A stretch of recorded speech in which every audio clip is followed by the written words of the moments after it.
అమ్మా ఆ మన రాణికి ఒక చాకులాంటి సంబంధం చూశానే. కుర్రాడు గుణవంతుడు బుద్ధిమంతుడు ఇవన్నీ కాదు కానీ ఆస్తి వాళ్ళకి ఎన్ని కోట్లు ఉన్నాయో వాళ్ళకే తెలియదు.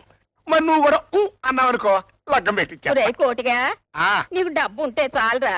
ఆంధ్రా బ్యాంకులో ఎంత డబ్బు ఉందో తెలిస్తే అమ్మాయిని ఆ బ్యాంకుకే కట్టేస్తానంటావు.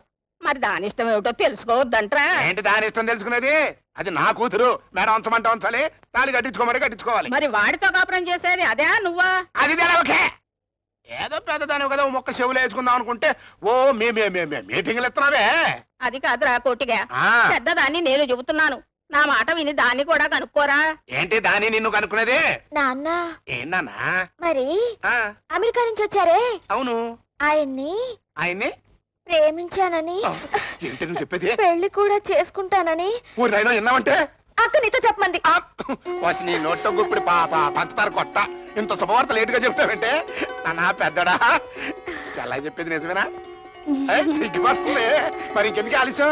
అమ్మా లగ్గం పెట్టించేస్తా. తలుపులు ఆ తాంబూలాలు ఏర్పాటు చూడు. ఇదే ఇదే అవ్వయ్యా. కోటేశ్వరరావు తట్ట తమ్ములతో వచ్చేసాడు. నేను సీన్ మొదలెడతాను, నువ్వు యాక్టింగ్. ఓకే గురు. నా వల్ల కాదు, నేను బాగు చేయడం నా వల్ల కాదు. వెంటనే అమెరికాకు ఎస్టీడీ ఫోన్ కొట్టి మీ నాన్నకి విషయం కంప్లైంట్ చేస్తాను. ఆయన ఇష్టం, తర్వాత నీ కర్మ. నేను చెప్పేది కొంచెం వినండి. వినను. నువ్వు చెప్పేది నేను చెప్పేది నువ్వు. మనతోనే విన్నాం. మనం చెప్పేది ఇతరులు. అరే సరిగ్గా టైంకి వచ్చారు. కోటేశ్వరరావు మీరు పెద్ద మనిషే కదా, నేను ఒక విషయం అడుగుతాను, మీరు పెద్ద మనిషిలాగా సమాధానం చెప్పండి. ఇవన్నీ వీళ్ళ నాన్నగారు ఈ ఊరికి ఎందుకు పంపించారు కదా? ఆ ఫ్యాక్టరీ కాగితాల మీద గీసేసి ఈ ఊళ్ళో ఎవడో దరిద్రుడు కూతురంట, దాన్ని పెళ్లి చేసుకుంటాట. లవ్ అండి. ఫోన్లేడు గురుగారు, ఏదో నాలాంటి అందమైన ఫేస్ దొరుకుంటది, చూసి మొత్తడు పడిపోయి ఉంటాడు. వెతవందం ఎవరికి కావాలయ్యా?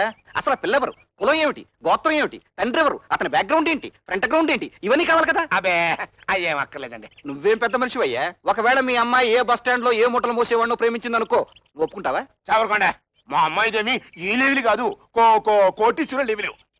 మీ అమెరికా బాబే మా అమ్మాయిని ప్రేమిస్తున్నాడు. ఏంటి, రాణి నీ కూతురా? చందమామ లాంటి ఈ మొక్కని చూస్తుంటే తెలవట్లా, తండ్రి పోలికలేండి. చందమామలా ఉంటే తెలిసి ఉండేది, కానీ పేడ ముద్దలా ఉందే తెలిసి ఉండదు. కాల్చిన తాటిపండు మొక్క వేసుకున్నావు. ఆపండి మీ గోల. అసలు మొత్తం నీకున్న ఆస్తి ఎంతయ్యా? 100 ఎకరాలు.